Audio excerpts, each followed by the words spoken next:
On Fifth Avenue in Manhattan, thousands of people pass by a strange building every day. Its smooth white spiral rises against the sharp lines of the city. Inside, modern art climbs the walls in a steady curve. This is the Guggenheim Museum, but it's more than just a museum. It's the front door to a story few people know. A story about a family that once held so much power. Their name echoed across continents. For decades, the Guggenheims controlled global mining. Their fortune was so large it came close to matching the Rockefellers. But unlike the Rockefellers, they kept out of the spotlight. They ran industries, influenced governments, shaped the art world, and funded the race to space. And they did it quietly. The family didn't start with wealth. It all began in a small Swiss village in the 19th century. Jews in Switzerland had little freedom. They were pushed into poor neighborhoods. They couldn't vote, couldn't work in many trades, and had no real future there. Meyer Guggenheim, the father of the dynasty, grew up under those rules. After his mother died, he was separated from his siblings and raised in hardship. Tired of the limits placed on his life, he made the journey to America in 1847. He arrived with very little. To make ends meet, he sold lace and household goods door to door. It was hard work and didn't bring much money, but Meyer was determined. He kept going. He saved what he could. Then in 1879, everything changed. Some silver miners in Colorado owed him money but couldn't pay. Instead, they offered him silver mines. Meyer didn't know much about mining, but he took the deal. Those mines turned out to be a gold mine, almost literally. Once the silver started flowing, he began building his own smelting business. That way, he wouldn't need middlemen. He could process his own metals and keep the profits. It was a smart move. He didn't stop there. He expanded into copper, lead, tin, and gold. His business grew fast. Soon, it wasn't just one smelting plant. It was an empire. He brought in his sons and put each of them to work. Daniel Guggenheim, one of the oldest, helped lead the charge. He ran the company from New York. The other brothers took charge of mines and smelters across the globe. One was in Alaska, another in Utah. Others were in Chile, Bolivia, and the Congo. The Guggenheims didn't just dig in one country. They went worldwide. By 1918, the Guggenheims had built one of the richest family fortunes in the United States. Only the Rockefellers had more, and while many fortunes at the time came from banks or railroads or risky investments, the Guggenheims built theirs from the ground. They owned mines. They refined the metal. They moved it by rail and by ship. They controlled everything from the rocks in the mountain to the coins in your pocket. Their homes showed just how far they'd come. They weren't just big houses. They were mansions filled with European antiques, rare art, and huge libraries. These homes became private museums. The Guggenheims didn't just collect art to impress guests. They were preparing to shape culture. But the family didn't always agree on how to do it.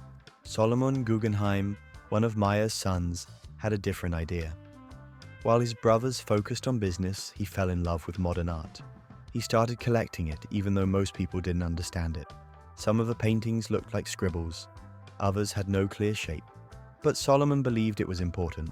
In 1937, he set up the Solomon R. Guggenheim Foundation to support this new kind of art. He didn't want it hidden away in private homes. He wanted the public to see it. He hired the architect Frank Lloyd Wright to design a museum unlike any other. The building would become a piece of art itself. It opened in 1959, a few months after Solomon died. Today, it's one of the most famous museums in the world. While Solomon shaped the art world, Harry Guggenheim took a different path. He had a deep interest in science and space. He funded Robert Goddard, one of the earliest rocket scientists in America.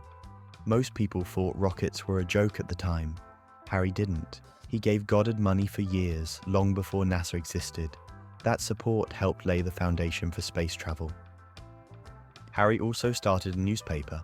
In 1940, he launched Newsday on Long Island. It was meant to be a serious paper, even if it was small at first. It grew quickly. Harry ran it with strong opinions and a firm hand.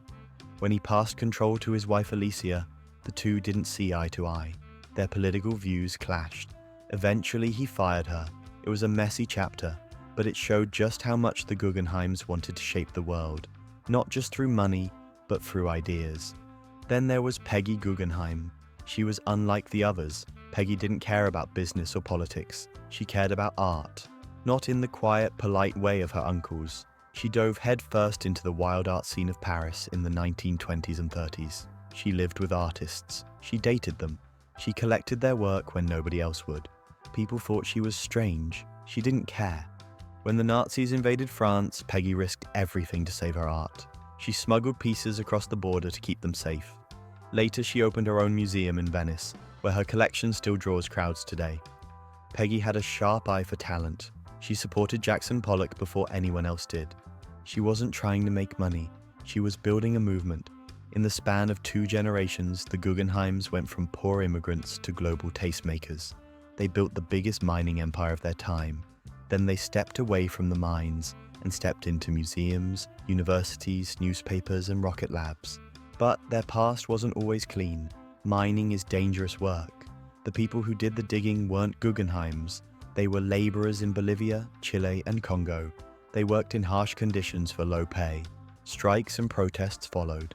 In some cases, the families' companies were accused of ignoring safety or underpaying workers. They stayed quiet on those issues. They knew how to avoid bad press.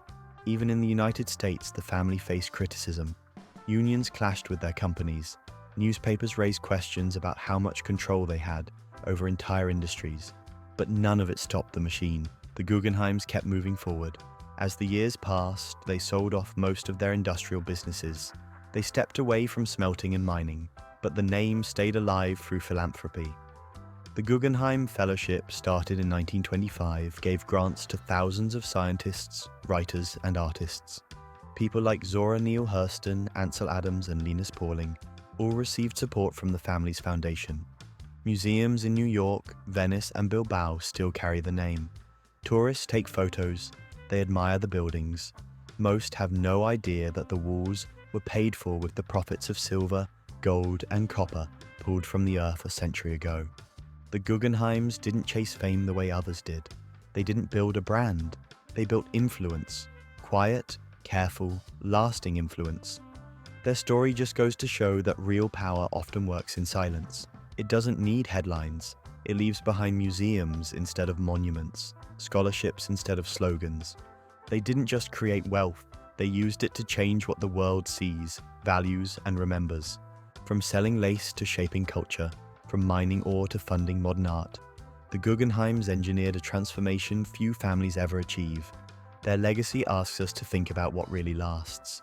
Is it the fortune you build or the future you help create? What do you think about the Guggenheims? Let me know your thoughts in the comments below, and don't forget to like and subscribe while you're there.